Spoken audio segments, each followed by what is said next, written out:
G'day, doggies, fans, all things Bulldogs. It's the podcast episode 23 or 24.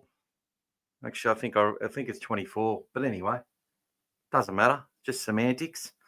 So, how's everyone going? Thanks for coming on and saying hello.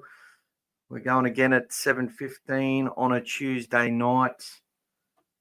There'll be some other good podcasts on, I'm sure.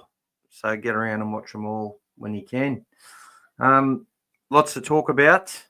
I'll wait for a few more people to get on, but I'll go through the team list. New South Wales Cup's interesting as well. Players missing from that are named on the extended bench for Friday's match. So obviously Serrano keeping a lot of stuff up his sleeve. G'day, Joe. Welcome. I'm really well, thank you, mate. Thanks for asking. Glad to have you on again.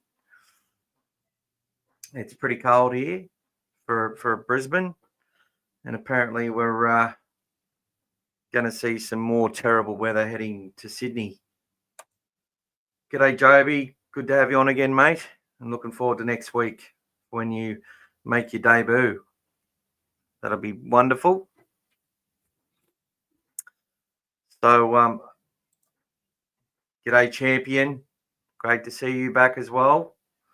I think there could be a few changes still, but what I'm going to do is break down how I think the team that's been named will be utilised and just give you my analysis on that.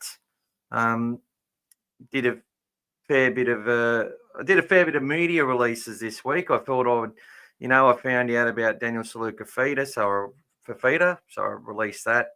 It went pretty viral. We did an article on Phil Gould, which went pretty viral, positive story, to counter the bad media out there. And we also did a preview where I think we covered most of the bases, to be honest, even though my predicted 17 wasn't right. The predicted 22, I think, was one out. G'day, Adam. Good to see you, my brother. Yeah, I'm hoping it doesn't rain either, mate, so we can get a big crowd out there and get some revenge against these Broncos. Welcome, Timmy. Oh, I love listening to your questions as well, my friend. So we get a lot of people on here. It's you all make a huge difference, and looking forward for you coming on next Tuesday as well, Timmy. And I reckon we might get another legend from this lineup on who has a lot of information and good stuff to share as well. And we'll do our quiz for State of Origin next week. Proudly, the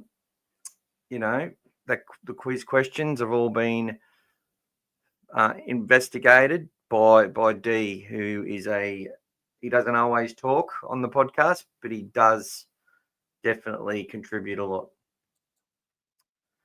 It is cold today, Adam. Very, very cold. G'day, Dave. How you going, mate? See if I can try not to mention Brayton Astor putting shit on Lachlan Galvin or anything like that today. But I think they're more getting stuck in the West Tigers this week, so we'll take that. Back on the West train again. Even though I think they've been pretty competitive in a lot of their matches. So, yeah, look, we're going to talk about how I think this is going to be run. I've got some stats that we can look at as well with the two sides, especially the positive ones for the Bulldogs. I think it's quite funny, the stats where they land for the Broncos and Bulldogs. Like ours are a reflection of effort, discipline. Look, our penalties and stuff are high based on the amount of possession we have. So the fact we have have basically defended less than most teams this year, and we've made less tackles than most teams, which is nice for us Bulldogs for once. So per tackle we make, we give away quite a few penalties. Our handling errors are obviously less because of the amount of possession we hold. We hold more possession because we don't drop the ball as much. So that's a true relation there. G'day, Elaine, and congratulations to CJ, who's been selected in the combined high schools team for New South Wales and will play in those championships, I think, next week or the week after they start. at Coffs Harbour.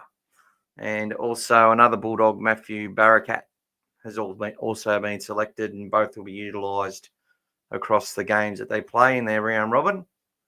My pleasure. Adam says, "G'day, Bulldogs family. Hope you're all doing well." Well, stay warm, Adam, and stay warm, everybody else. And Adam's congratulating CJ as well. So I reckon 20 people is usually what I'll wait for before we get into it, people. So let's have a look at these side. You can see our team that's been named. I'll present though. So I'll shrink myself a little bit here, which is hard for me to do, being such a big boy. Joe says, "Why is it such an issue that Galvin comes off the bench, man? He keeps talking about Sexton when we drop, blah, blah. We win a comp in 04 with JT coming off the bench." Yeah, they're saying it's going to be a cyclone, and they're saying also for the mid-north coast as well, which has just suffered all that already. So I'm really worried. I have a lot of, I went for Nambucca heads and stuff. Yeah, I thought Cameron Stroud was confident with DSF playing this Friday and the concussion for Crotos. Wonder what happened there. Yeah, well, look, a person I speak to found out basically, yes, we questioned it. We took it to the NRL, and they did it based on, there's 2 points that they used, which I never sort of let anyone know. And that was, he's had, it sort of goes in order, but because he demonstrated symptoms on field which made them do it as a category 1, even though he passed his HIA, and he'd had a concussion within 3 months that was a category 1 and was a concussion. That's what they used. So, but the Bulldogs were arguing essentially that what the doctor saw wasn't a concussion response. He just simply was bumped off the tackle, then slipped getting up, and was completely fine. If you watch the 2 tackles after that and the way how coherent he was immediately, the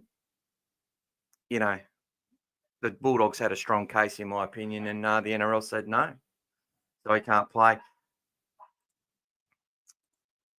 G'day, Mark. Welcome, my friend.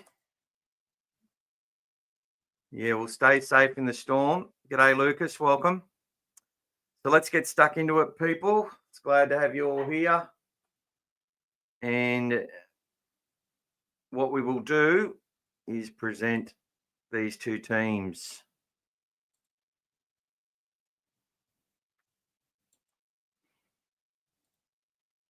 Here we go. So we've got them there. So we've got Cobbo and Tracy at fullback, Wilson on the right wing, Josiah Karapani Josiah's on the left wing. Bronson Cherry, left centre, to be marking Katoni Staggs, who plays right centre. Dean Mariner comes in for Shibasaki on the left. And Anari Tuala to make his Bulldogs debut.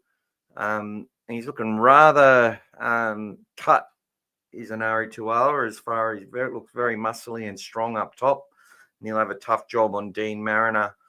And also Josiah Karapani on Mariners outside. Mariners very fleet-footed. Arthurs will be with Staggs. Montoya on the left edge yet again with Cherry. Matt Burton at 5'8" on the left. Toby Sexton on the right at halfback. Reynolds on the right. Ezra Mann on the left, who's been throwing some pretty good balls, even though they've all been forward, out to his wingers. And he's also been good through the middle. Harry Hayes elevated to start due to, they've put him there instead of Josh Curran. Reed Marnie, obviously. We've got Corey Jensen and Xavier Willison, who they were using on the edge against the Bulldogs. Marnie rushed out in that first game after Preston knocked on. And Xavier, bit of footwork, good line, big, tall, hard to stop, scores. And then it just got worse from there with 2 40-20s and about 74 suspensions against the Dogs. and all from Jared Sutton. And who is the ref? It is Todd Smith. We'll be interested to see how Toddy refs this one. So Sam Hughes comes in for Daniel Saluka-Fafita now. I'm not 100% convinced Sam's playing, but we will see. At the time he was brought off. Could have just been for, they put him on ice in Friday's game for New South Wales Cup. So already knew that Daniel Saluka-Fafita was probably going to be out. Come off New South Wales Cup, I think. I can't remember what time, but he was off and he had ice on his ankle.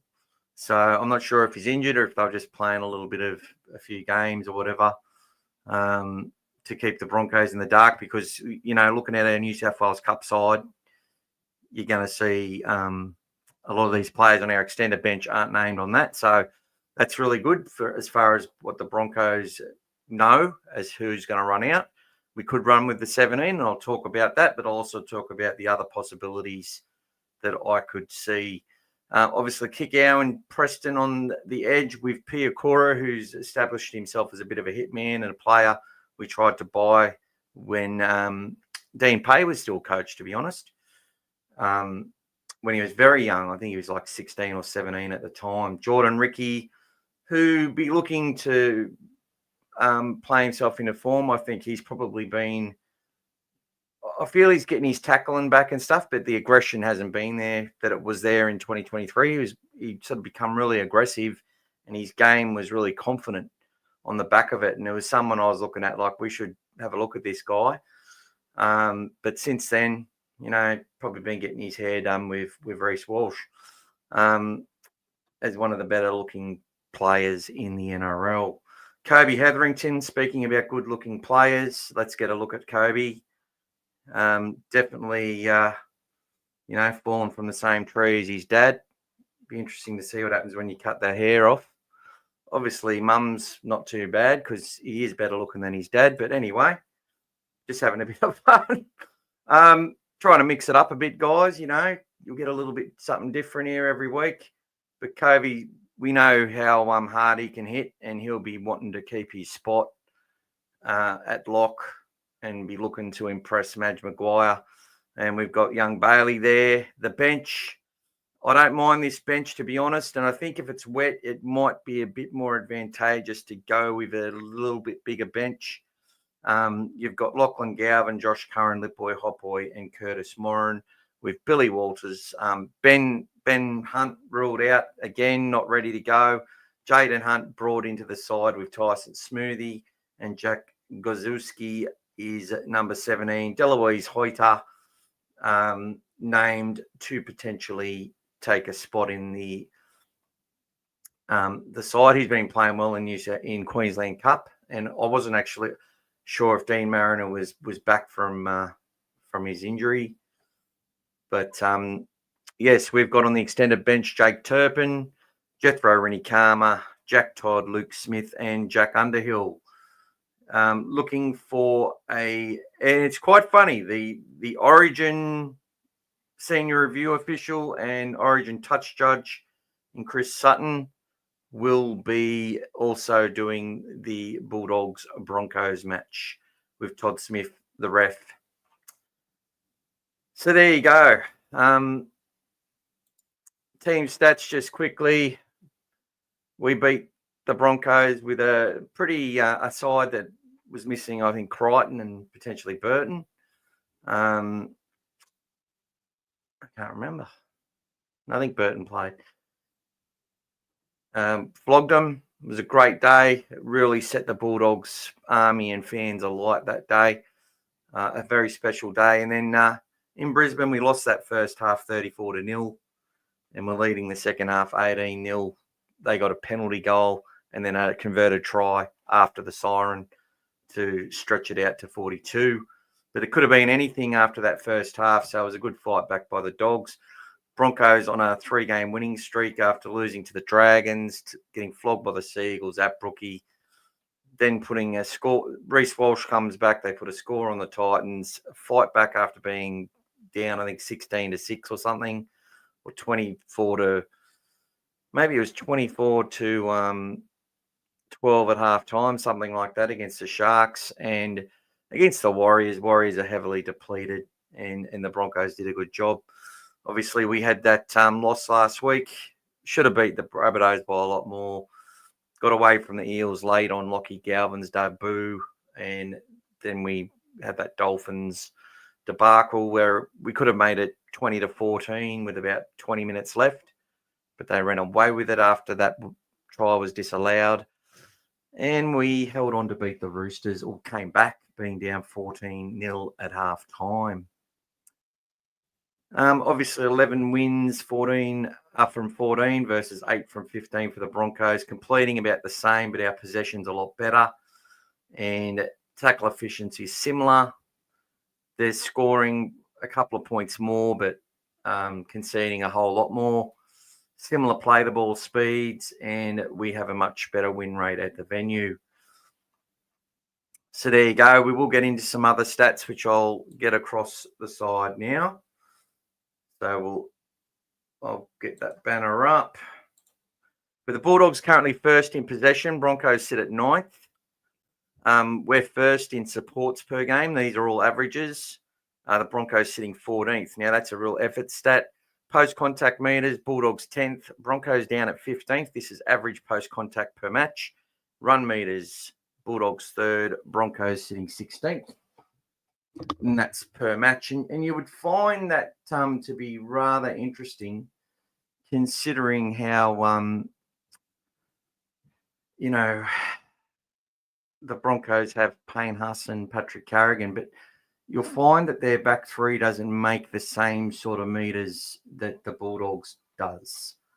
They also don't have the same, their possession is quite down, and, that also does affect them. And then you have the other sort of stuff as well. But as far as scoring points, the Broncos are number one when it comes to line breaks and line break assists. They're a team that can get their attack on, and teams find it very hard to defend against them. And having the fact they've still got Stags there, Cobbo, I think, actually helps them in this type of match, because I think he'll be determined to play well. And I think he will help with their kick return meters, which will advance them up the field a little bit better. They've got Adam Reynolds, who's kicking really well. Ezra Mam, obviously a real attacking running threat, and can do some good little things with his passing. Line break assists, he's very good. Breaking tackles, that sort of stuff. Defensively, he's hit and misses a lot of tackles, as does Adam Reynolds, which is something, I think, an area we can really look to exploit, because our halves are much better defenders on the edge, and that's been proven. So let's get in and have a look. No way he was concussed, says Joby. I'll just quickly go through. I hope we smash him too, Mark. Sandy Potts, welcome. Do you believe what Gus said 100% footy about Sexton being at the Bulldogs beyond 25? I believe that. Do I believe that Gus is saying there's a chance he still could be there? I believe he's telling the truth there, but now that chance might be 1%, but he's technically not lying. I think Toby's manager Toby will probably force the Bulldogs' hand a little bit quicker and announce that he's gone somewhere else before we sign him. I think that's more the way it'll go.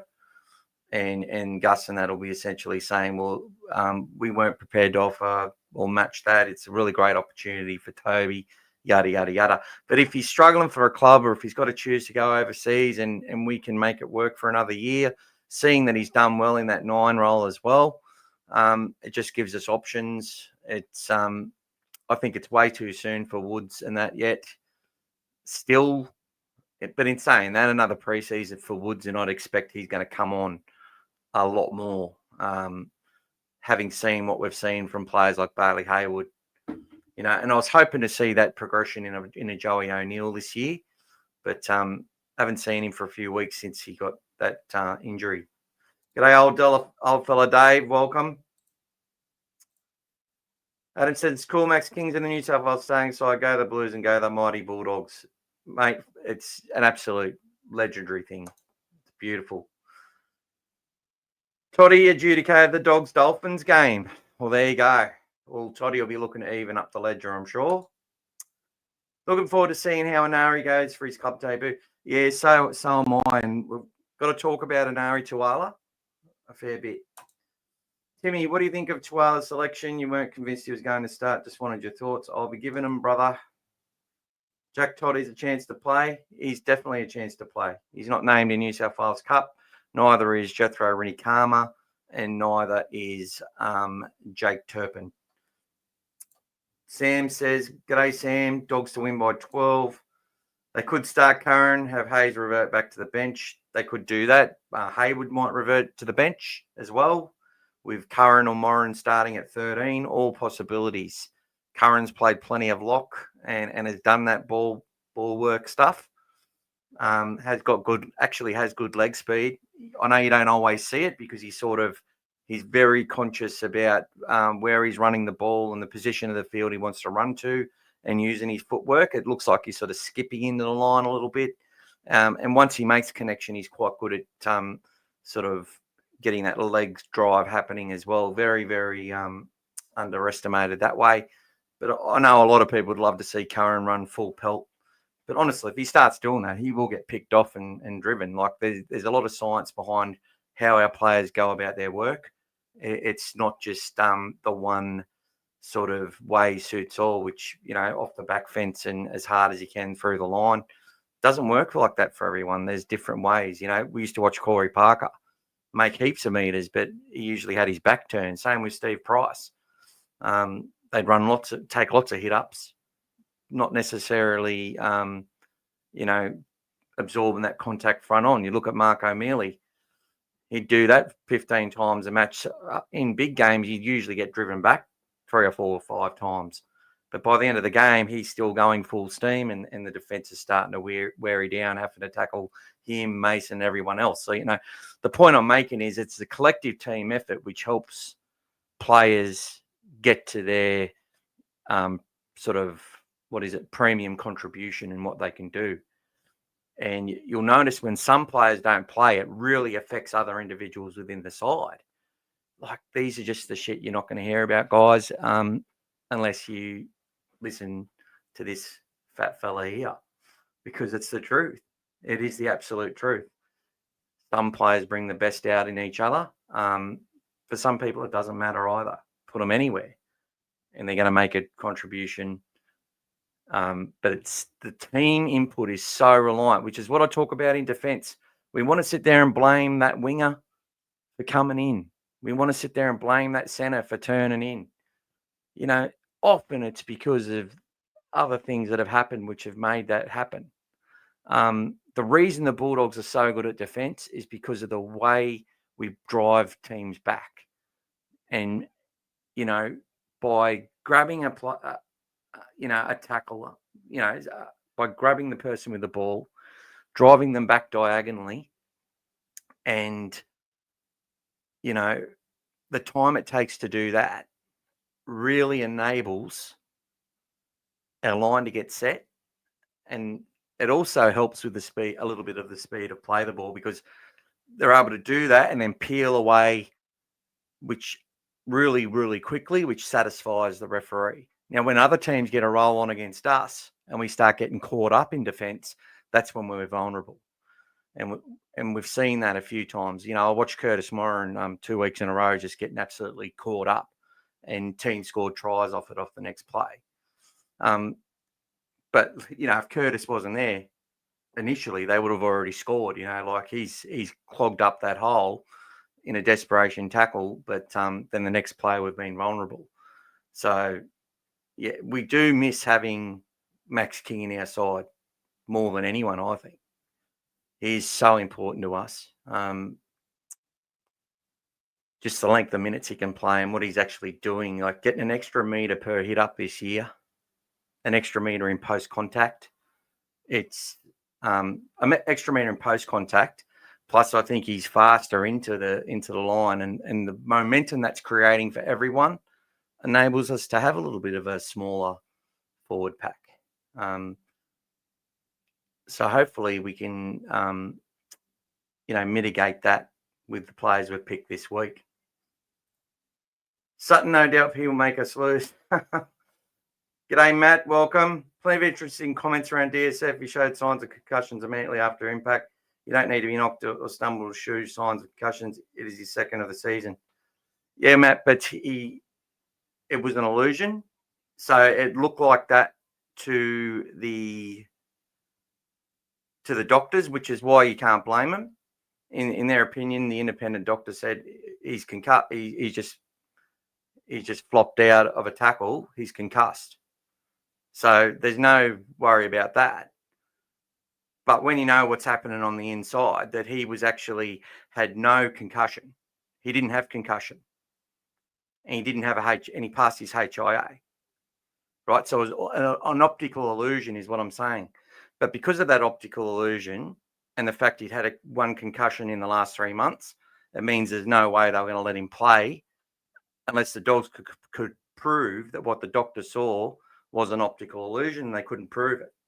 But I'll tell you this now, Viliami Kikau got a head injury in a little work session with a couple of players and, had a little concussion and had a bit of a headache. The Bulldogs could have kept that quiet.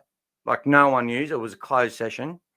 They went to the NRL, told them, and they stood the player down for 11 days. So the point I'm making is they're not going to sit there and bullshit just to keep a player in the side, because losing Kikau that day was really, we really needed him to play, and he didn't because he had a concussion at training. And, the Dogs totally understand concussion, as does everyone in the game, and they would not go to the NRL and try and get DSF off just because, we need him to play so we can win a game of football.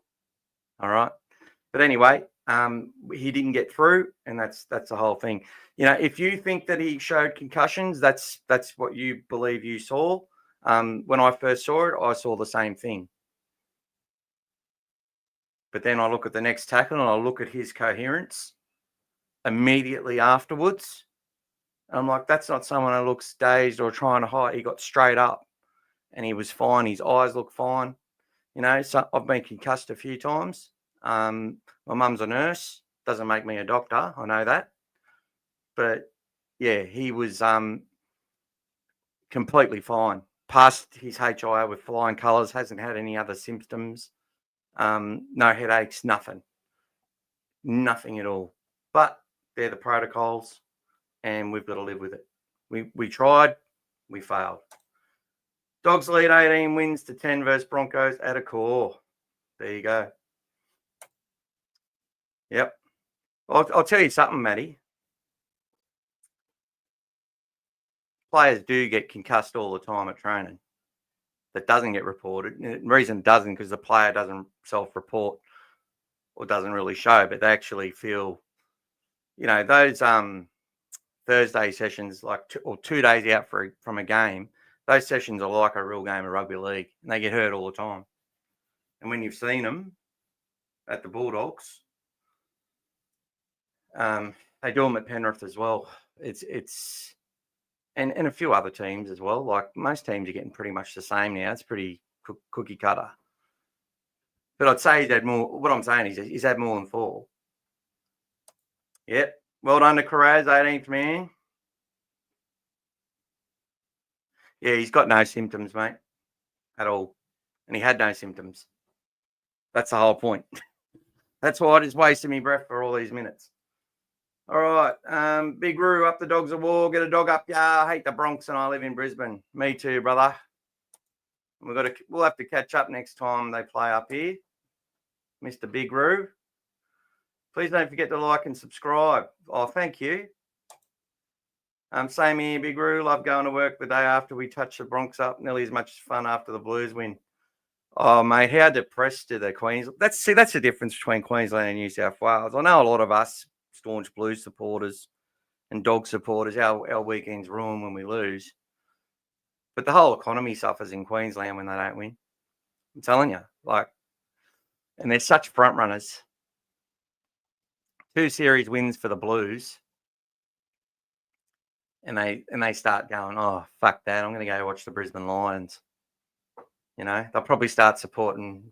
Oh, let's become a member of the Dolphins. Fuck going Origin this year. We'll support the Broncos and the Dolphins. G'day, Sayed. Welcome back. Probably wait to my comment, but what's your thoughts on Anari? He hasn't wowed in Cup to be, if I'm honest.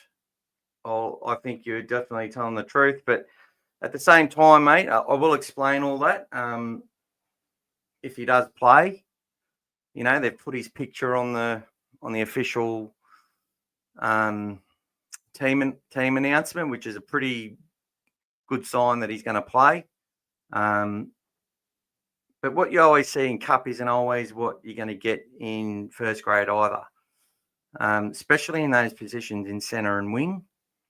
I think I'm not trying to polish a turd here, but what I'm trying to say is that if he's hitting his KPIs and they think that he's fitness-wise, he's going to be able to, he's moving well laterally enough, he's reading the play well enough, and if he's been training with that top 30 side all year, outside of when he's been injured, if he understands the system and is going to be able to work well enough with Wilson on that wing, they've sort of they've been having a bit of time together in New South Wales Cup, and it hasn't always been pretty either, I will say that, as you've alluded to. So people want to hear about Anari. I'm concerned, I'm worried. He looks, on looks, you put a bet on him just for the way he looks in the mountain yard. He looks ripped and tougher than he's ever looked. But yeah, on the eye test on New South Wales Cup at that level, I haven't been 100% impressed at all. But I will trust that this Bulldogs club knows what it's doing, and we'll have him primed and ready to go. And look, if shit goes downhill, they've got enough. If you have to hook a player, you can. They can always go with some other variations. Having young Galvin in the side and a international and state centre in your side, you can make changes. Considering Cherry can also play left or right of the field, you can move things around if need be. But I don't think they'll be planning for that. But if that needed to happen, if he went down, for instance, they can cover that quite easily. Marty Alzamili, of watching your videos and live for the first time this year, you taught me 85% of what the media says is bullshit. Oh, great to hear from you, and thank you so much. Much appreciated. Look, yeah, 85 is about right. There's media that's genuine and true. There's narratives which are actually true, that are coming from a place of. That's what. Look, there's always those two things. These journalists are actually fans of the game, and have teams they support and shit. A lot of them. And the other side of it is that they're trying to do their job to generate revenue, which in turn pays for the players to get paid. So it's just a shitty cycle sometimes. Does the thought of Max King and Leo Thompson excite you? AWXLLY. Love it. I tell you what, I'm getting pretty excited about that. I think it brings a new dimension. I think it satisfies a lot of what our traditional fan base have wanted as well. Leo Thompson's not huge, but he plays huge. He plays big. I've seen him get belted before. He runs hard and direct. He's a real man. He opens his rib cage up to get smashed, like Shrek used to, and like our best Bulldogs used to. And he'll keep going. He'll keep going and going and going. And they might get on top of him this time, but be rest assured, next time he hits it up, he's going to do a little bit better, and he'll do a little bit better again. And there's games where he'll just be running downhill. So I think it'll just add to both of their games to see who's top dog, because that's always a big battle. Who's got the 8 on their back or who's got the 10? It does matter. It's a little bit like the 6 and the 7, and not all teams have the. I think the majority of teams, number 8's the number, but some forward leaders you might say, he can wear the 8, but I'm the dog, make him feel good. I've heard discussions about this, and it's quite amusing because I wasn't that aware of it. So look, I think when you bring Leo Thompson and Max King into it, the fact that they can both play 45 minutes on their head means that you can, like a Satili Tupanua can come on and go hell for leather. You can carry a bigger body and one extra forward, which is funny. You got a bigger forwards, but you can carry a bigger forward on the bench as well, because like a Spencer Lenu type. So it doesn't matter what size they are, but if they give you that energy off the back fence when they come on, is essentially what I'm talking about. That, and they only have to play 20, 25 minutes off the bench, where it's sort of different for us. We have to play our bench people at 45 and 40 and 35, and they go hell for leather the whole time, whether it's just defending or running hard or whatever it is. But, I think Satili Tupanua is going to love coming on after that, and a Josh Curran as well. It makes it very, very interesting how we keep going with that. And then I guess they've got to make this decision of, do they keep a player like Daniel Saluka Fafita? They'll still have Sam Hughes there for next year potentially. Well, he's contracted, but you never know. And then you've got these youngsters like Jack Underhill, who's got an engine, and will develop and get his debut hopefully this year. And the Jack Todds as well, and Lipoi Hotboy's in that top 20, top 30 next year. So he's another player which I could see coming on and going really hard. But a lot of these players, especially the youngsters, they've got so much more to their game that we haven't seen yet. Did a little feature on Harry Hayes yesterday, and I mentioned that because, going back and watching his footage in flag and all that sort of stuff, and seeing his ability to throw cutout passes and all these little things, and offloading at will. But and then in NRL, their task is hit it up through the middle, quick play the ball, and let's get on our way and make all your tackles and keep making them, keep running your decoys, keep running your supports, and that's sort of it. But once they start to evolve all their talent, we haven't even seen anything yet. This is what I'm keep talking about. Like, even against the Panthers on the weekend, I think a lot of the frustration from fans who started, targeting, why are we carrying a half back on the bench for? Which I get it. It's not as conventional or traditional. I get it. I get it. You don't have to keep driving your point. What I'm saying is, everyone told Serrato he was wrong for having all these utilities and playing 2 utilities every match for the last 2 years almost, bar 1 or 2 games. Like, there's not one way to bloody, what is it? Fry a fish or whatever it is. I can't even remember the saying. But I'm excited, brother. Reviewing the draw, I feel this is a must-win with the Storm hot on our heels at the top of the ladder and the Raiders with 2 buys still to come. I'm predicting a close 1-12 win against the Broncos. G'day, Bulldogs Fan TV. Welcome.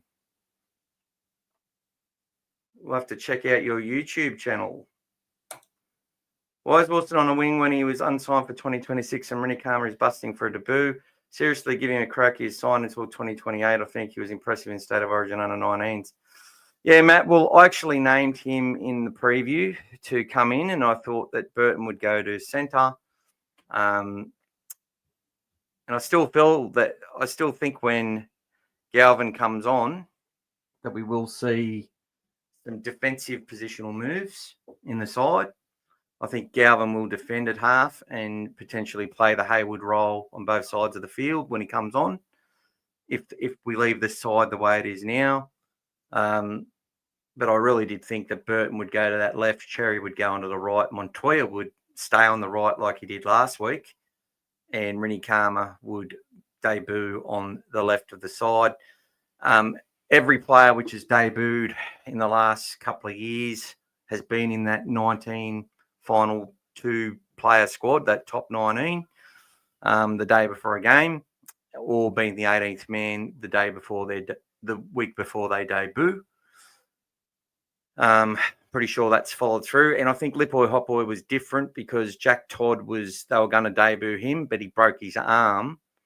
So Hotboy came in for him and did a great job. Made no mistakes as a Bulldog as yet. No handling errors. Touch wood. Even did an offload in his last game. Got a try against the Dolphins. So he's started to evolve, and his lateral movement much better, his footwork much better, and his engine is unbelievable. But he's still behind in the pecking order, so there's obviously a few little things that they want him to keep working on, which is good. Look, Wilson's unsigned. I think they are worried about the fullback stocks. I really do. And with that, Wilson's an option there still. Nothing against Corcoran and Tay Cochran and these other kids coming through. Blake Taft's just done his hammy, so he'll be out for a while. But nothing against any of these kids. They're just not ready to go yet from that fullback role.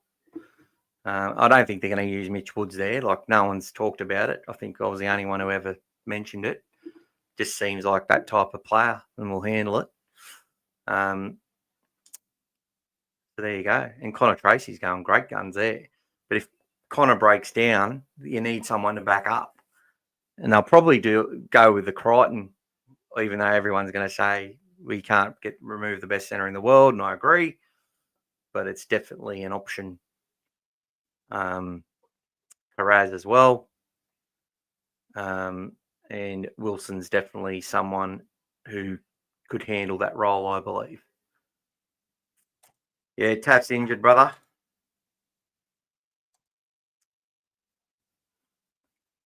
Yeah. G'day, Gratitude. Welcome.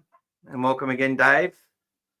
Best looking winger, 100%, is Blake Wilson. G'day, Snoopza. Hello, how are you? What role do you see Galvin playing Friday night? Let's talk about it. I think Galvin will come on and defend at halfback and potentially play both sides of the ruck as first receiver, which will enable him to to size things up, maybe take a run through the middle. I'm interested to see how that goes. I don't see him defending in the middle. I think they would potentially bring Toby into the middle for defence, which they can do. And you've got Reed there as well, which is like having your hooker and your lock when Hayward has a rest. I think that's how it'll work defensively. I've got no issue with that. And then Galvin can, Toby can go into first receiver, Galvin in the second, and swap around. Like, honestly, they don't know. It doesn't have to be so obtuse. It doesn't have to be so rigid. And it hasn't been since Serrato's been there. Look, I hear people talking about the Burton centre thing all the time. I've been sitting here on this podcast defending Burton as the 5'8" for how long? But the fact of the matter is, he's the best 5'8" in our team at the moment. But quite often, he's interchanged between centre and, Kickout's gone into the playmaker role at different times and fed Burton. There's been all different variation. We've had Hayward take a dominant role out there. We've had Toby come across. He's still got the 6 on his back. He's still the 5'8". But even that break that we made against Penrith, it was centre-ish like, and that's why I can see both sides of the story. And if we've got to accommodate, if it's better for the balance of our team for him to move to centre, I've got no problem with it. because he can always defend there, and he can always go in and out and roam around and do whatever he wants and kick the footy as well. And that gives you 3 kicking options or 4 if you've got, you got, like, let's say Marnie, Sexton, Galvin and Burton on at the same time. Or you got Haywood, Sexton, Galvin and Burton on at the same time. 4 kicking options.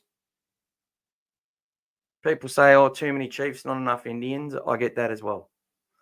But if they understand what they're doing and they play to a certain structure, until the prophecy of the champion number 7 arrives and does the champion number 7 thing and has 100 touches a game, which I think is what Gould would ideally like in the end, to have that player who just has control. They're just going to continue to do all these sort of hybrid roles and fill in wherever they've got to fill in. Jack of all trades across the park. And I love it. I really like it. Because I think it does bring variation to our game. And it does enable us to pull different, play different tunes on different weeks. And we see it. I started seeing, it was funny because I've been watching the relationship between Marnie and Tracy really improve. Really looking out for each other in the middle. And I've said it a couple of times on the podcast over the last probably 7 or 8 weeks. And yeah, I've just noticed that. And it hasn't always worked, but it actually worked against the Panthers and we got some success. Like Preston made a couple of breaks through there and so did Tracy. Tackle breaks and whatever else. And yeah, it's exciting times. So it says, I hope Sam plays. He impressed me in the off-season games and in the cup games the last few weeks. Is there any truth to his foot injury? I hope not. Well, he did. He come off and he's had ice on his leg, but they knew DSF was a big chance of not being able to play, obviously. Like, wasn't playing unless they got it overturned, which they failed. Yeah, and I hope he goes out there and he's able to play a good 25 minutes would be nice. And if he gets to come on again in the second half, it's probably because things are going well. They expect Harry Hayes to do 25, Sam to do 20. Curran comes on for Sam. Hopboy comes on for Harry. Hopboy plays for the next 30 minutes. And then Harry comes back on. And Curran may play as long as he can, and he'll probably be replaced by Moran. Normally how it would go. Galvin replaces Haywood. I think Galvin defends on the right edge. Toby comes into the middle, but sort of they play as the playmakers. Both getting plenty of touches, as Haywood would at 13. Playing both sides of the ruck. And then you can make a choice to give Marnie a break if we need to, or give Sexton a break if we need to, and bring Haywood back on. So there's lots we can do. And it doesn't have to be an NRL 360 episode. Just if we lose the game, it doesn't have to be. What was Serraldo doing there? They've sat there the whole time and looked at the people coming off the field, and the fact, keep talking about it. They just need to shut up. Who cares? Who cares? Let them. Serraldo's sitting there swapping wingers in the biggest game of the year. Why? Ask yourself, why did he do that? Why did he do that? Not he shouldn't have done that. He shouldn't have picked this play. I make the mistake of saying that Jake Turpin might play because we've played two utilities every match of the year, and he's literally one of the last ones left. And all of a sudden, he should never put on a Bulldogs jersey again. Like, that's your prerogative to say that, but it's wrong. Leave him alone. He's out there. Put it this way: if you really like someone Would you put heaps of shit on there, mate? No, you wouldn't. Not to their face. These guys are all mates. They're all connected. They love each other. Let's support a lot of them like they support each other. I know he went high, and we didn't know why he was going so high and so hard. He just wanted to enforce himself on the game. He knew this was his big opportunity. He probably feels he owes the club because he come on a 2-year contract and he's basically just taken money. He's done a lot of stuff off the field, a lot of work, going to schools and whatever else. He's been a Bulldog. He's part of the culture. He's well-liked. He's a good little bloke. He tackles hard, right? He's gone out there and he's overplayed his hand. So what? We're on top of the ladder. And look, if we don't get minor premier, or if we fall out of the top 2, it's not because of one player, Anyway, Harry Hayes is a machine. He's my favourite player for the past 2 years, and I love him. I love him too. Marty. And make sure you watch that movie I did on him. And put a comment, like, and subscribe. More than one way to skin a cat. There you go. I knew you'd save me, brother. I knew you'd save me. Crypto Gypsy, welcome. Up the Mighty Dogs. Kicks needs to stand up this Friday, as does Birdo and Sexy. I know they will expect a hard-fought win by over 13. Leave Turpin in cup. Nah. Exactly what I was saying before I even read your comment. If the coach picks Turpin, it's because he thinks it's the best chance for us to win the match. Matt says, good on Serrati. He's literally picking his side, like for like, centre out, centre in, wing out, wing in. Instead of a reshuffle, the scheduled reshuffle would take effect at the 52-minute mark. Whatever he decides to do, Matt, is in the best interests of the club and the players, and us doing what we've got to do is all I'm going to say. He's got the purse strings for that, and our opinions, no matter how much footy we played as kids and who we know and what we've done, and we've done a lot, you and me. I'll tell you what, the game continues to evolve and change, and Gus Gould's ahead of the curve, and he always has been, and that's been his why he's hated. He's never wrong, even when he is.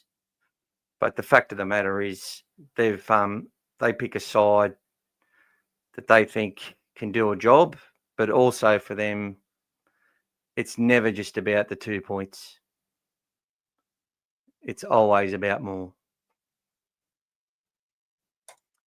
Throw seems to turn to play Toby at 9 to accommodate Galvin. I think that will work. They just need to hit Galvin out of the back occasionally. Yeah, look, I don't think it's about accommodation, Mark.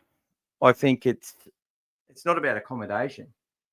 See, this is where we make the mistake saying words like that. Words are important. And I fuck words up all the time. But I get to read a lot of words on here and talk about words that people say. And accommodate's the wrong fucking word, in my opinion. And everyone's using it, including the media and 90% of our fans, to be honest, would probably say the same. It's not accommodating the player. And I know it's not that deep, but to me it is. He has a plan in mind for the benefit of our team. And sometimes that means you need to do things in real time. I think it's going to benefit Toby's game playing at 9. And I was saying this to that Dragons fan, the one losing his fucking shit, JH or whatever he is, who the Dragons banned and all this sort of shit because of the way he carries on social media. I said to him, I sent him a message and I said, mate, calling someone shit. If someone called my daughter shit online and was telling everyone that she's shit and everyone else started saying she was shit, to me, that's bullying, right? But the point I wanted to make out of it was Gus Gould said that Kyle Flanagan, he thought he would always be a really good hooker and turn into a really good hooker. And I think that Dragon side, if they put, I know I'm going off here because I can go on a tangent if I want, switch off if you don't like it.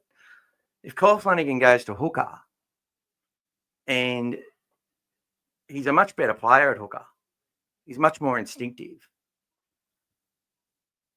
You then move Jacob Little to 13 and use his leg speed like a Bailey Haywood. And then you put Damien Cook into 14. And you drop a big boy and play a more mobile bench. Bring Ilias or someone up into 7. They're a much better side because Ilias can kick a lot further than than Flanagan. And he makes more mistakes because he tries harder because he asks more questions and he defends really well. They'd be hard to beat if they did that. But Flanagan, you know what his problem is? He won't listen to. He doesn't want to be showing up by Phil Gould and Serrato and that. Dolphins are playing Bulldogs ball. I don't know if anyone's watching. They've got a couple of big men that go out there and go hard. They're down on big men. They're using all these workhorses with leg speed, and they've got speed out wide to burn, which is what we had last year. Everyone's copying Serrato. So, look, if Toby Sexton can be evolved as a number 9, I have no issue with it whatsoever. And I know, Mark, you said it can work. You think it can work, and like you're talking positively about it without reading any more comments. But I 100% believe that it's not to accommodate Galvin. It's to make the team better and the individuals better within the team and to give us way more options in what we can do. That's what I believe. Doesn't mean I'm right. I could be on the wrong track. Maybe he's just doing it because Galvin's in there saying, you must play me a certain amount of minutes. It's in my contract. Wouldn't be surprised if somebody actually come up with that. Oh, Galvin wants to play. Blah, blah, fucking blah. Heard it all. I strongly believe that Lachlan Galvin is a really good attacking player. And I actually saw him try to put on big hit. I think it was on Moses Leota. He come in like a Kurt Mann, actually, with his shoulder on the side. Now, Leota didn't budge. And I think, and Lockie's like, oh, fuck. But I like that. I like the actual intent behind it. There's this tackle where he comes in with his shoulder, he goes bang. Didn't do anything, but I like the intent behind it. Him defending in the middle, though, I don't really see it unless he's been down there practicing, chopping them down at their legs, getting off that line. He does use his line speed. I will give him that because he has to as part of managing his defense because he's not a huge body. He's wafer thin. He doesn't have big arms. He's not as strong. But the kid's got a bit of leverage about him, if you know what I mean. And that's why he can do a really good offload when he runs. He's good at getting his hands free and stuff like that. But a lot of things to his game, and I think that we can easily utilise Sexton and Haywood and Marnie between them all to do the defence we need to do, and then have him play those hybrid roles and have Galvin sort of using his vision. You could see it. You could see him wrapping around the back. And I will agree with you, Mark, in the fact that earlier in that game, and I said this in the review, Burton and Toby played short to Burton when he could have actually cut Burton out a couple of times and went to Galvin. And then Burton, instead of going out the back to Galvin, went short to kick out a couple of times. And when Galvin did get involved, they then threw some balls and played some footy and played too much footy too quickly. Didn't go set for set. I reckon if they go set for another 4 or 5 sets, I think that's when Marnie should have come off. He starts to red line and make mistakes around that 60, 65 minute mark. That's when he starts, if things are tight, that's when it's a worry. But because he's starting to fatigue, and he did so much work in that, so much quality work in that game, Reid Marnie. It was actually special to watch if you go watch it again. The speed in which he was able to get to marker after putting on tackles, picking up Moses Leota and driving him backwards one-on-one. Yeah, he was using everything in the tank. He knew he was being replaced, even though he still wasn't that happy about it, apparently. But that's good. You want a player not to like coming off. They want to stay on. They want to win. They want to compete. They want to rip people's heads off. You want that. It's called being competitive.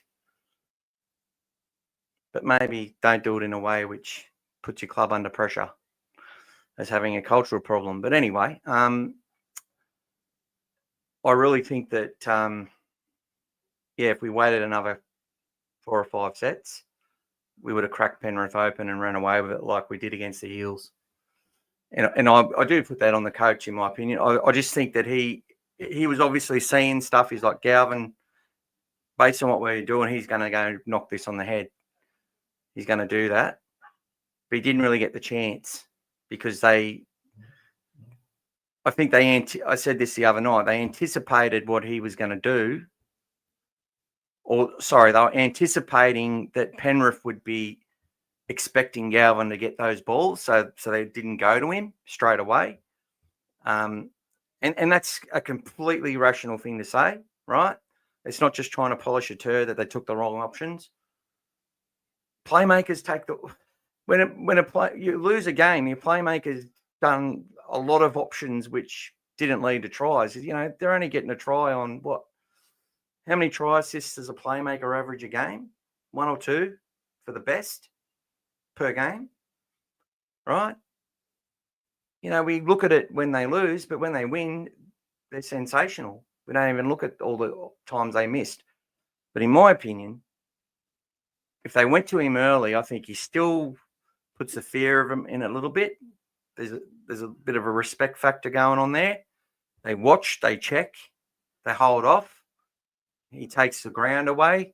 He can draw and pass. And then I think it can then open up more for the decoys with Kikau and Burton later on. That's just what I think. Makes sense to me, may not make sense to everyone else. Oh, sorry it died, brother. G'day, Lots. How you going? Cherry vs. Stag should be a solid battle, as you told me earlier on Facebook. I'm still not sold on Tuala, to be honest. Very average versus Panthers, New South Wales Cup last week from what highlights I saw. Yeah, well, highlights are one thing. We were I'll tell you something. It was made to look worse for the outside backs because our middle, and I'll say it, the whole lot of them were shit. And I think they would not. I just called them shit. I can't believe I said that. They were soft. The Penrith Panthers ran through them like it was 2020 NRL Bulldogs versus NRL Panthers. Second half wasn't as bad. I think it was 26-0 at half time. I think we lost 36-6 or 38-6. So a better second half. Blake Taft did his hammy. But a side that I expected would go out there and fight tooth and nail and to smash that Penrith side. Jersey Flegg looked a lot better. Will Afawalo, I loved his work out of back. Cassius had a good game, really ran a lot. So no surprise to see him in the centres this week in New South Wales Cup. And he has that ability to come in and play in the halves if we have any late changes. Really Karma not named, as I said. Neither is Turpin. Neither is Jack Todd. But Jack Underhill is named in that side. So, yeah, when your forwards are soft and you're not stopping that roll on through the middle, your centres and wingers are going to look shit. And that's exactly how they looked. I reckon you play Flano at 14. No, I reckon you put him on and take the energy out of the game with him. That's my point. I think he's a starter. I think you get him in there He's competitive. He wants to do well. He works hard. He makes his tackles. Whack him in to start at 9. Play Little as your small lock with that leg speed. Little's fast as hell. Play Damien Cook off the bench. You watch him go, brother. You watch him go. Not that I want him to go. I want him to finish last, if you ask me. Or second last behind the Broncos. Probably. You're probably right there. He can cover better than Cook. Depending on the result Friday night, we'll be hoping for the Storm and Raiders to lose their respective games. The Storm have a tough last month of footy, as does the Bulldogs. They sure do. Look, there'll be some upsets, Timmy. There'll be some upsets. If Storm and Raiders keep going undefeated from now till the end of the season, they're both going to be very hard to beat no matter what. But you'd be wanting to time it, wouldn't you? Good thing with Twirl on the flip side is he has wheels when he's on. Saw that when he played for the Knights quite fast.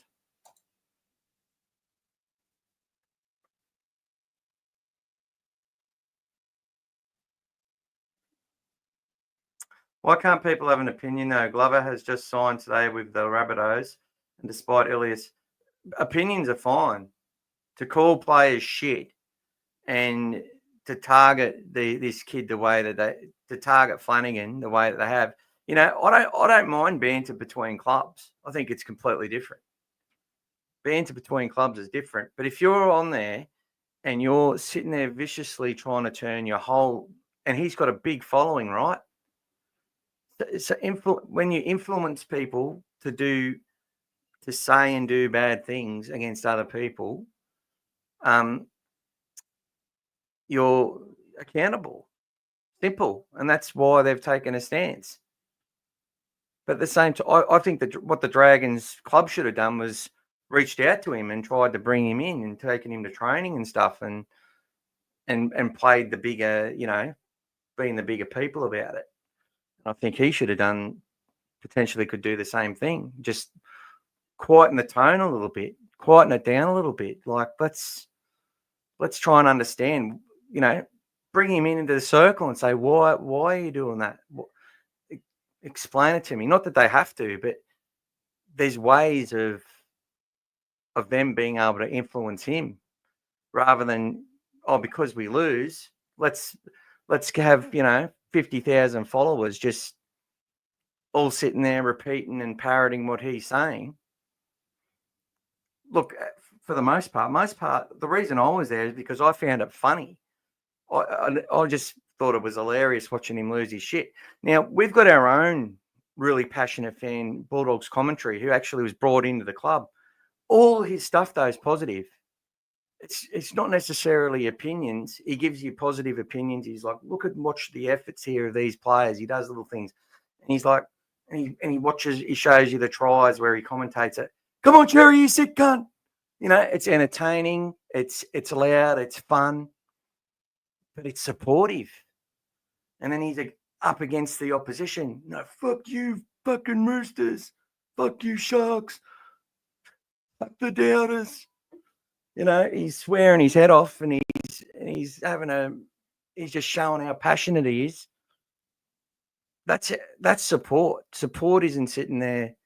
Look, have your opinions. I don't get constructive opinions are fine. If he actually sitting there going, I really don't understand how our guy can be number 7 because when he kicks the ball, his kicking game's really poor. We saw there's been too many errors with it. So I don't understand why there's no accountability around that. If you ask questions, it's how you do it. That's society. People talk about freedom of speech. If I go carrying on like a fucking idiot publicly like that, people are going to put one on my chin. Simple. Police are going to take me in. I don't get all this standing up for freedom of speech shit. When we've got rules, we've always had authority. You always have to stand in line a little bit. You can push the envelope, but you don't have to cross it constantly. But whatever. If people support him, that's up to them. I just look at it differently. I see it differently, my friend. But yeah, Jonah Glover, yeah, they've had 8 wins in New South Wales Cup. Let's go back to the Bulldogs, shall we? I sat there through we all sat there for 8 years with the New South Wales Cup being our only sort of highlight. And we'd all be sitting there saying, and they'd be winning games. Coloured Rajab's killing it. He's got to go to get rid of Flanagan. Put Coloured Rajab in. Torpenay. I'm sitting here doing things on Torpenay. Put Torpenay in. Ogahiki Ogden. Put him in. Ofahiki Ogden. Ran off Tumaga, who changed his name to a Tony. Oh, he's fantastic. Why isn't he playing? Why do we keep picking Dylan Napa? Well, what have those players done since they've gone elsewhere? Nothing. They were reserve graders. Sorry. In other teams that they went to and were picked to go to, that our club helped find them and their managers did a good job helping them get another go. It didn't mean they were first graders. Jonah Glover was at the Bulldogs. We let him go, right? Now, it's a little bit different when everyone's talking about a prodigy in Mitchell Woods. That's going to scare some people, and I actually used to like watching Jonah Glover play. He's a good little half, and given a chance, he might be an NRL player, but he may not either. He didn't leave because of Kyle Flanagan. But we want to take that narrative. Or is he going to come out and say that? Oh, I was never going to get a go in first grade with Kyle Flanagan. I'll tell you what, Souths have got probably a clearer path. Dragons have got Ilias there, and he's just been signed from Souths. And has played quite a bit of first grade. So he's going to be next man up. And King Tongia, they're looking at him as the prodigy, and they're bringing in Daniel Atkinson from Sharks next year. So he's just made a decision. Well, I've got Humphreys ahead of me. Hammy's always going down. Dean Hawkins left and went to Para. Look, I know I frustrate people because I keep fucking debating everything, but the way I see it, people make decisions based on what's best for them in their career, or for what their manager thinks is going to be good for them, or their parents. I was watching the thing today, Israel Folau, he only played AFL because his family needed the money, or he wouldn't have played it. He didn't want to play it. His family pushed him into it. That's who influences, not this narratives of nepotism. I've said it a few times, the nepotism stuff, because and I knew that Shane Flanagan ran an injection program as a head coach. Now, as an assistant coach, he wouldn't have that leverage. And I believe, and as a premiership winner, I think, you'd be silly not to consider him as an assistant coach in your club. But as a head coach, I didn't like it. And I don't know if another coach would have given Kyle the 6 and the 7 jumper again. But I think Kyle has something to add as a first grader or as a backup. And, all the best to him. He put his body and shoulder on the line for the Dogs in a very tough period as a young guy, and deserves respect and not to be called shit 25 times and called a number of swear names in different languages. If we win 6 out of the last 10, we'll finish on 40. How far away is Jonathan Sewer from getting some more game in first grade? I feel he has dropped down the pecking order. I don't know, Timmy. It didn't seem that way speaking to one of the Bulldogs officials. I don't think it's a pecking order. I think you've got your top 30. Anari Tuala's fit again. He's experienced, and he's got another year on his contract next year, and they think that he can do the job. And Jonathan Sewer, they've brought him in, taken him out. He's played in some different positions. He's had a, you miss a few tackles or miss your assignment a few times, or if they do some things, you're lacking a bit of confidence. You probably, pecking order might be the word to use. Probably is, but if he gets to where he's going, I'm sure he's part of our future because he is a really big talent. But defence is where it's at for our club. But as I said, when your middles aren't doing their job and holding things up, and that was Hot Boy last week, that was Moran, that was Hughes, Otakolo, they're all there. Underhill, Todd. Now, it was Todd's first game back. Luke Smith, they're all there in that game. They got blown off the park. Does that mean they don't deserve their spot this week? Well, as I said, one bad game doesn't make a season. But yeah, not sure, Timmy. St George have embarked on a strategy of local youth. It's why they brought it. Guffo, times Cook and Clemmer. Yeah, they bought the old fellas, Dave, didn't they? And that's what I was talking about. They've still got a lot of good young talent there, man, waiting to go. And I think he has actually been blooding quite a fair bit of it, to be honest. And I think the mindset is probably what a lot of us Bulldogs fans were saying a few years ago, is we need to get some experienced, really good guys in the team. But, I think Holmes makes a big difference to them, especially when he plays for Queensland.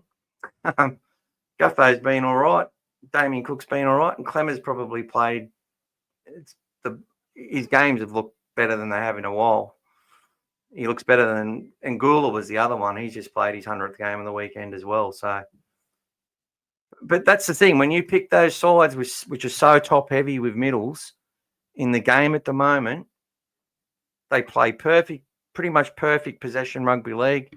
They get out to a big lead against the Eels. What happens when the possession evens up? They get tired and they leak points. And they nearly lost that game. Like it was a smidgen of Josh Addo-Carr's foot being in with about 5 or 10 minutes to go to being all locked up at 26 all. Instead, they get a couple of tries late and the Eels don't get that try back. So I agree, MJ. The move Serrato is making are geared towards preparing us all for eventualities better now than having to perform a potential unknown in the semis. Training, they always mix and match. And that's the thing. People don't get to see the training. And I know you get down there, brother, and you see it. You see what they're doing. That they're playing people on different sides in different positions, not letting anyone get too comfortable, taking people out of their comfort zone and helping them do things. And it's all the little things in their game, where they stand, when they're covering their outside man or their inside man, there's a different position they've got to be in. The way they hold the footy and pass the footy, like they're constantly having to work and keep that muscle memory going on things that they've been taught their whole lives or just knowing their whole lives. They're getting, keep practicing it. Get better at it, get better at it, get better at it, get better at it. Then they go into a game, they might not even use that part of their game, that skill. But they've got to keep working on it for when they need to use it. It's pretty intense, like you hear about ex-players talking about different coaches, and some coaches are far too involved and have too much going on, and it just drives them crazy, whereas other coaches like get out there, run hard, tackle hard, and, and keep it simple. When this guy's on the edge here, you make sure you hit him with everything, whether he gets the ball or not. Go back to the Tommy Rodonigas days. Oh, mate, on the side there. If he fucking runs at you, hit him. You hit him now. I spend quite a lot of time with Tommy in Campbelltown, talking to him at games before he was coach and after. So I was living down there at that time and went in the office there in Lamia a couple of times and at the end of the end of the street. And fucking hell, pull out a durry, smoke a durry up there with him. Just listen. Very busy man, though. Never stopped. Never stopped. Never stopped. Saw Rodney Rood at the Campbelltown RSL. He was there that night. That was hilarious. Anyway, back to the show, guys. Chris B1970. Who are the Dogs going to sign? Well, Chris, let's talk about that. Just a little side point. We've signed Leo Thompson. Who are we going to keep? I don't know. I think we keep one player out of Daniel Saluka Fafita, Toby Sexton, Reed Marnie. This is for next year I'm talking about.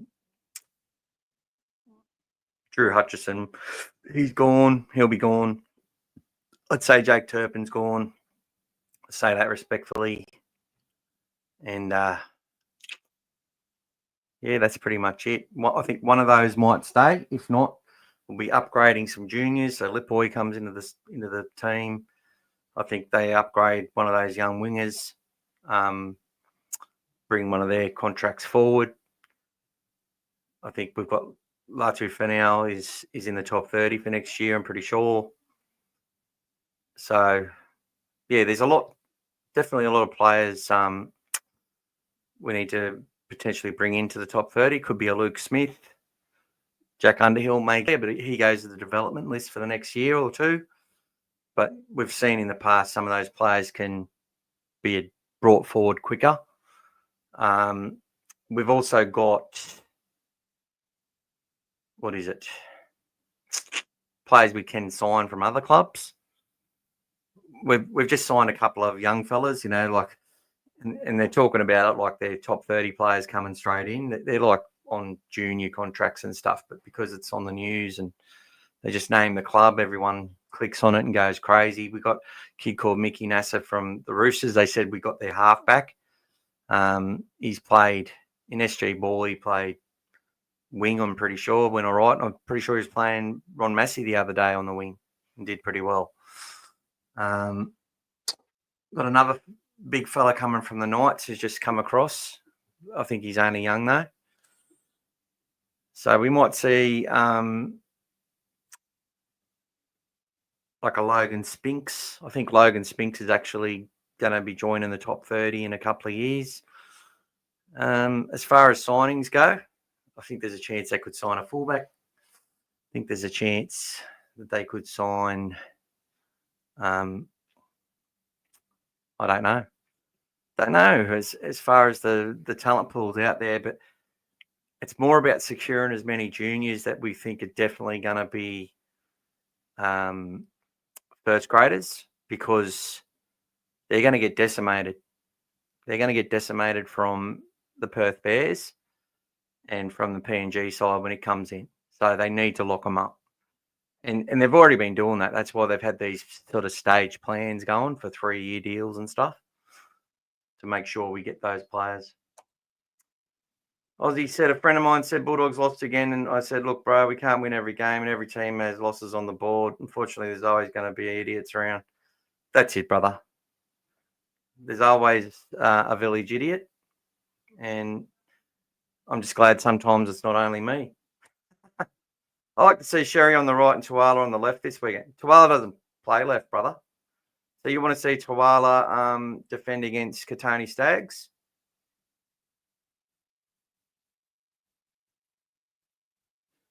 Do you really? Maybe, I don't think. I know they've got the same numbers and stuff, Cherry and Stags, but they are playing opposite sides of the field. So Cherry's up against Stags. There is a chance Cherry could move to the right, and that would entail either Montoya being dropped or Wilson being dropped and Rennie Karma coming in potentially, or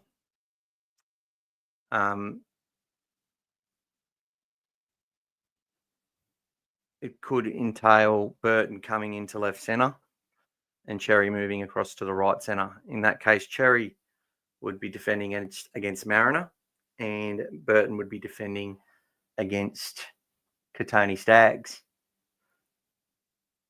And that means you'd have Burton and Montoya on one side and Tuala and Wilson on the other.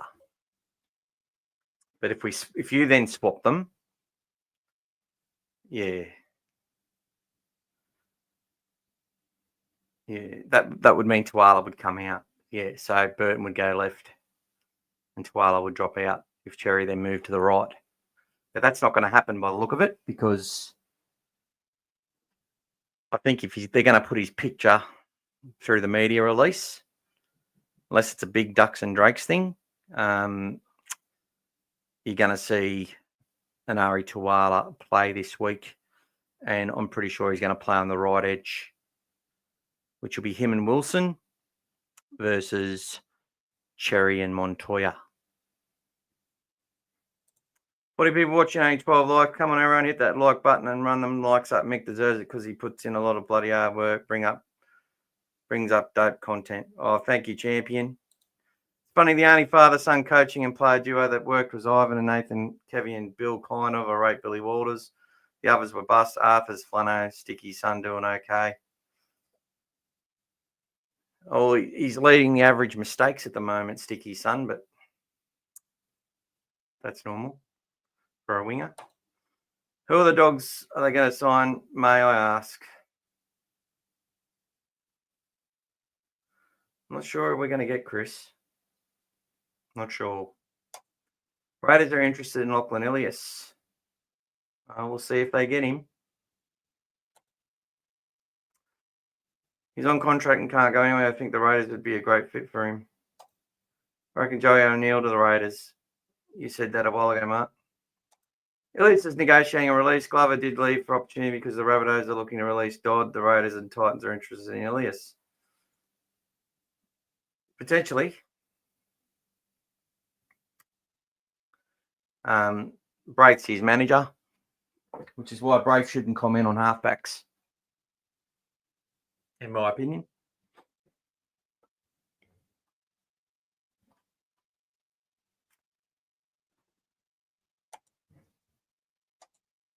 Taff is unsigned.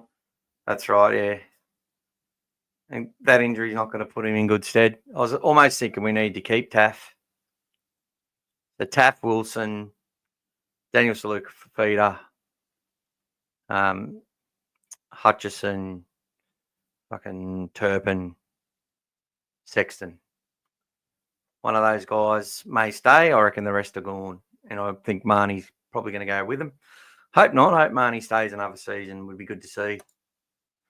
I know we signed Jake Turpin. I think he's overrated. We signed him as a backup hooker for Reid Marnie. He tackles at 98%, brother. He doesn't miss tackles. He hits hard. He tries hard. He throws a good ball off the deck. He's a good little hooker. Doesn't have much of a running game. Doesn't really kick the ball, which is probably why he hasn't sort of kicked on in his first grade career. But he's always had better sort of nines ahead of him since leaving the Broncos. We paid fuck all for him. I think it was $200,000 a season. Good clubman, doing all right. And he's been training in the top 30 all year to play that 13 role or to play the 9 role. So for me, he's sort of like one of the next men up. And he didn't have the best game when he came on, but he was trying too hard. Simple as that. And we shouldn't dismiss people on one game.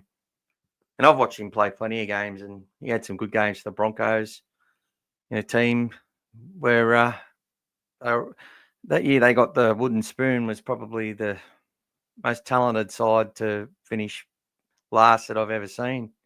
And injuries weren't even that bad. They just had so many poor performers in that team that year, especially in their forward pack. Would have made it hard for their half and for their fucking 9, I'll tell you that much. Bit of a shame the Dogs didn't pull the trigger signing Karapani last year. Has been playing good footy.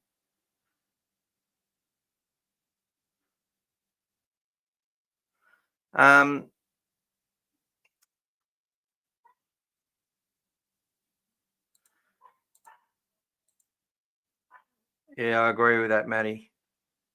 But a lot of people don't watch all the footy. They just see one game, mate. And that's why we're here to educate people and let them know stuff or give them another side to the story for when they're being critical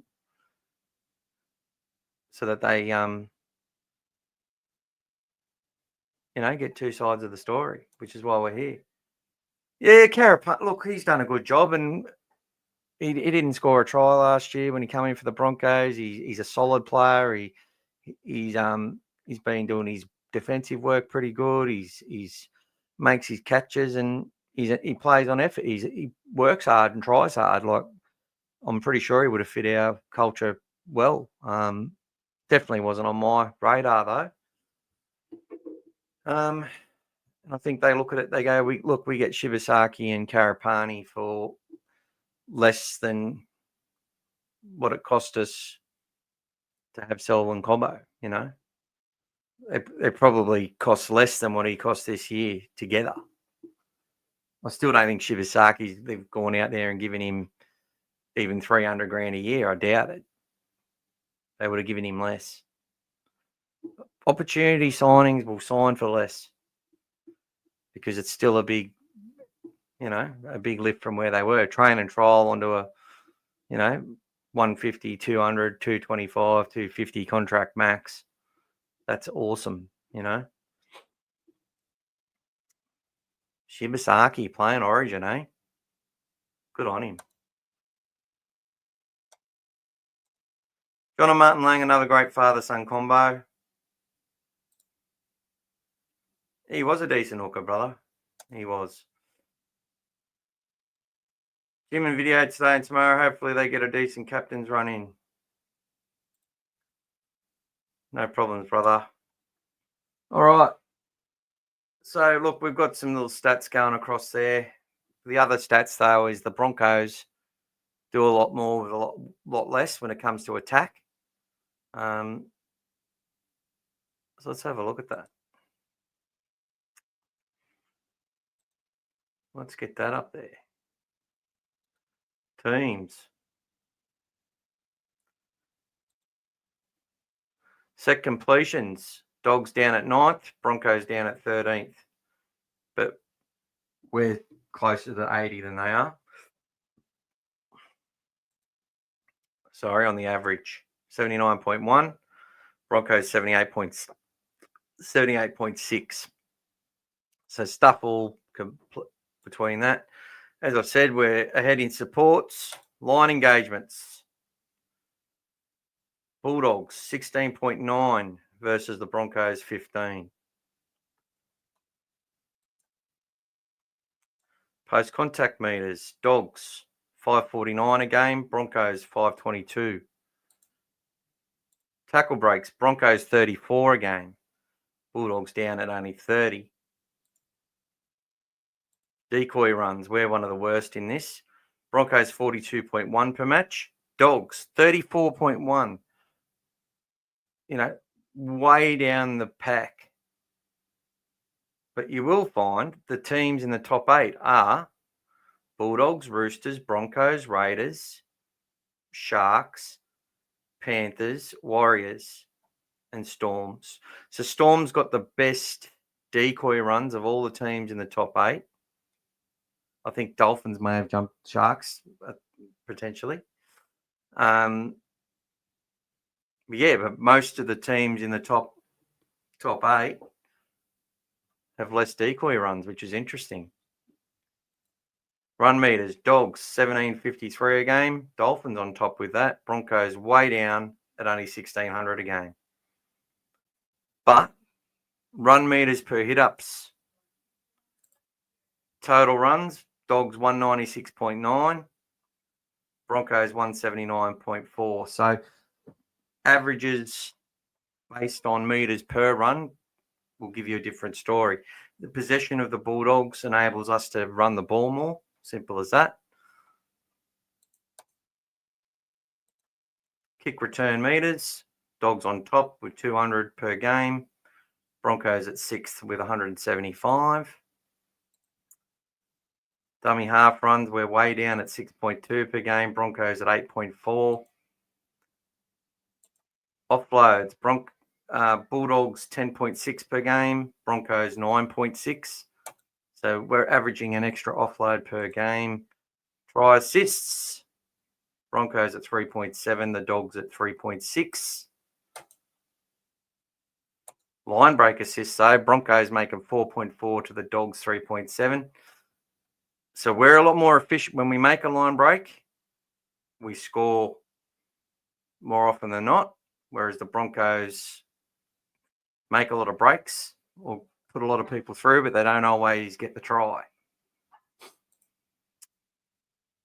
Receipts always going to be high for a team with more position. Broncos way down compared to us. Tackles, we're averaging 348 a game. Funnily enough, we're making more tackles than the Broncos. And look, and what that tells you is they play a game that they try and play it in a way where the ball's not in play as much, right? So they're going to put more balls dead. They're going to there's more knock-ons. They're trying to play more footy. Dogs are holding the ball, keeping it in play, getting through their sets. So we're giving the ball back to the opposition a lot, grinding them into the ground, keeping them pinned, but at an average of 30 metres per set, 34 metres per set when we tackle them. We're the best team at that, restricting metres from wherever they start their set. And that's the thing. We play this game where it stays in play. Panthers, no doubt, up there as well. And the Broncos sort of closer to us in that way. We'll be number one in charge downs. We do one every 2 games. Intercepts, doesn't really matter that stat, does it? 40-20s, I don't think we've got one this year. No, we haven't. Broncos have got the most, which is something we've got to watch. Short dropouts. Warriors have done 1.2 per game. We're doing 0.6 per game. Broncos doing 0.7. That comes down to possession as well and field position. People aren't getting us to do as many dropouts. Errors. Broncos making 10.7 a game. We're making 10.2. We're conceding 6.3 penalties per game. We are the most ill-disciplined side in the comp. Broncos are second. And handling errors, we're one of the best sides at 8.4. Broncos at 9.2. Aren't doing too bad. So there's all the little stats to compare.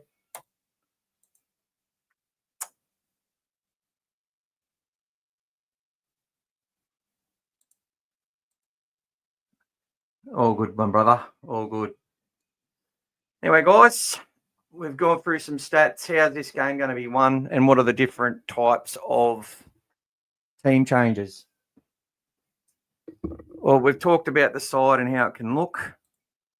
I'm going to show you the New South Wales Cup side. Where is it? It's not there. Oh, here it is. So we're playing Newcastle in New South Wales Cup. Connor Vitano. Now, he was a player we were interested in, I'm pretty sure. And there was a lot of talk about him coming to the Bulldogs. He's a very good player. So we've got Woods, Chiopas, Jonathan Sewer, Hamish Wilson, Cassius Teo, Trenton Peterson, and Tay Cochran. Underhill, Patrick Young. Young played really well in Jersey Flegg on the weekend. And so did AJ Jones. They're back into the New South Wales Cup side, going up against a pretty tough pack in Jack Hetherington and Tyrone Thompson. Luke Smith, Louis Grossamy. The 13 is Fanny Toilalo. It's just not listed there.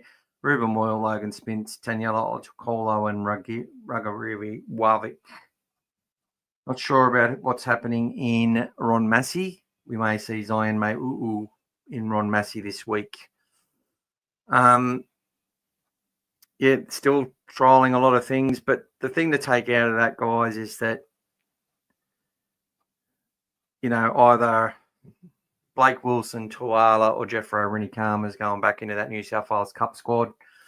Potentially Turpin's going back to New South Wales Cup and Jack Todd as well, unless one of those players ends up playing 19th man. But I still think if they are 18th or 19th man and don't play, they'll obviously take their place in the New South Wales Cup side, whoever that player is, the following day.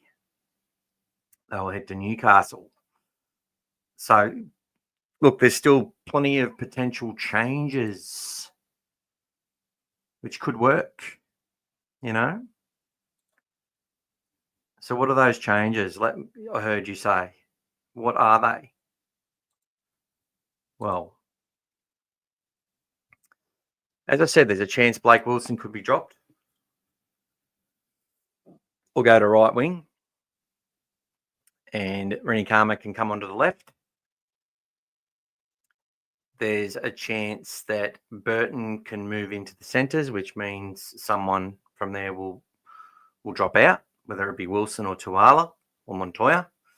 There's a chance that we could see Curran start, Harry Hayes go back to the bench, but I'm not sure why there'd need to be any sort of change there. Like, it's sort of like for like the way they play now. But I think it'd be about bringing Josh on to play a really long stint as after that heat's come out of the game. But there is a chance that Turpin comes in for either Hopoi or Moran. So if there's to be any changes, there are two that could drop out. There is a chance that Sam Hughes may not be fit. If he comes out, we will see, I think, either Jake Turpin or Jack Todd come into the side if Sam Hughes is pulled out of this match. So they're the things to keep an eye on. As I said, Galvin, I think when he comes on, will potentially play in the same attacking role and attacking capacity as Bailey Hayward, but Toby might defend more in the middle with Galvin pushing wider in the defensive side of things. But it'll all be revealed, and it's quite intriguing to me to have a look at. So we win this one through the middle. No pain, Haas. Again, patience will be the order of the day. First match for the women this Friday too. We've got to get our heads across that. I'm looking forward to watching a lot of the ladies' footy, getting to know everyone's names and getting fully entwined in it. I do enjoy those games, but I don't enjoy them as much as I enjoy watching our normal men. But I'll be hopefully getting my daughter to watch it with me and following it as passionately as we do the boys. Because I know they're going to go and rip and tear. And you could see how excited they were when they won the other day, singing the song. It was awesome. Whether it'll be fine on Friday, let's all get out there on a Friday night and give our teams a loud cheer. So it's definitely going to be fine. I just worry about these troughs off the coast, man. Just sitting there and not moving, happen to us, and it just sucks. And we're getting the cold, ridge coming off through the westerlies. It's going to be really cold here, colder than normal. It should probably be even colder down there. Giving a video today and tomorrow. Hopefully I get a decent captain's run in. Hopefully. But get down there, guys. We want to see a big crowd Friday night. I can't wait for the game. It's going to be fantastic to watch. But talking about how Mark says, I think we've got to grind it through the middle. Broncos will throw stuff at us. The kicking game of Reynolds is important. The variation in his short kicking game, his long kicking game, the fact they've got other people there that can pull the trigger with the kick. We're going to have to torture them, keep them pinned. I think they'll be looking to get some second phase happening from players like Ricky and what's his face on the bloody edge there, Brendan Piakura. Kobe can throw an offload if needed. Xavier Willison, just through his size and ability to break tackles, can get his arms free. But and they got a pretty skillful back line. So it's going to be a very tough game, guys. I think we need to be really targeting. I think they're going to expect it too. Having Preston and Kickow just absolutely hold on the ball, be patient, and just smash the hell out of Ezra Mam and Adam Reynolds. But many teams try that against those boys, and they hold up all right. So if that's your only point of attack, you're going to fail. Quick play the balls through the middle will be key, but making sure we get our defence on, and and let Max King and these guys and Carraz really enjoy a great Bulldogs performance, and so when they go out and play Origin and come back, they feel they've got to pay this team back and pay these players back who did so well for them. That's what you want, and that's what I'm hoping to see. Is that the performance is that good from these kids that it's the coach is like, fuck, they're actually better than the ones we just let go to Origin. And that's what we want. We want people to be looking at these players going, oh, we can't drop bloody Lipoy. We can't drop. And Ari had a fantastic game. What was people talking about? He was, this is what we want to see. I love it when people's like, how do you drop Blake Wilson? Because it means he's played well. It means we've done well with him there, and that's what we love. When the fans are sitting there vouching for players not in the team when we're winning games, it's a good thing. It's a real good thing. Would be great if we could replicate our performance at Suncorp last year. It's revenge time too. Well, that's the thing. It is revenge. It's on the menu, brother. And I'm just going to make myself smaller. Revenge on the menu. There we go. But look, people, I've had a good night. Thanks for everyone who stopped by. It's been great to speak to you all. I know I'm annoying sometimes, but I am who I am. And that'll be it. I think one of the other podcasters, the Kennel, was doing a podcast with a Broncos supporter or something, a Broncos podcast. So that'll be a dual thing. So that'll be interesting to see what the Broncos fans had to say. If you haven't watched them, and it might be all right. Sometimes I find other team supporters can sometimes know just as much as you do about your own side, which is refreshing, when they're actually that engaged in rugby league, that they're just a student for everything, and you can actually learn stuff from them.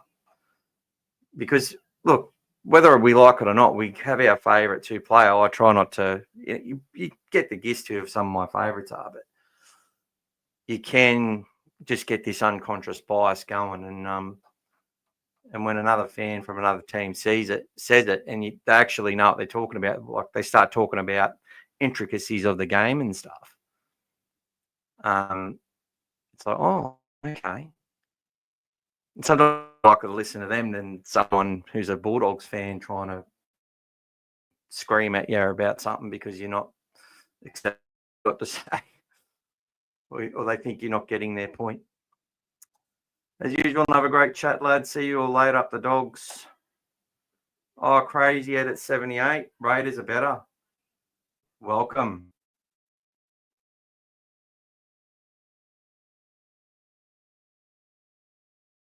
They've brought a lot of good young talent.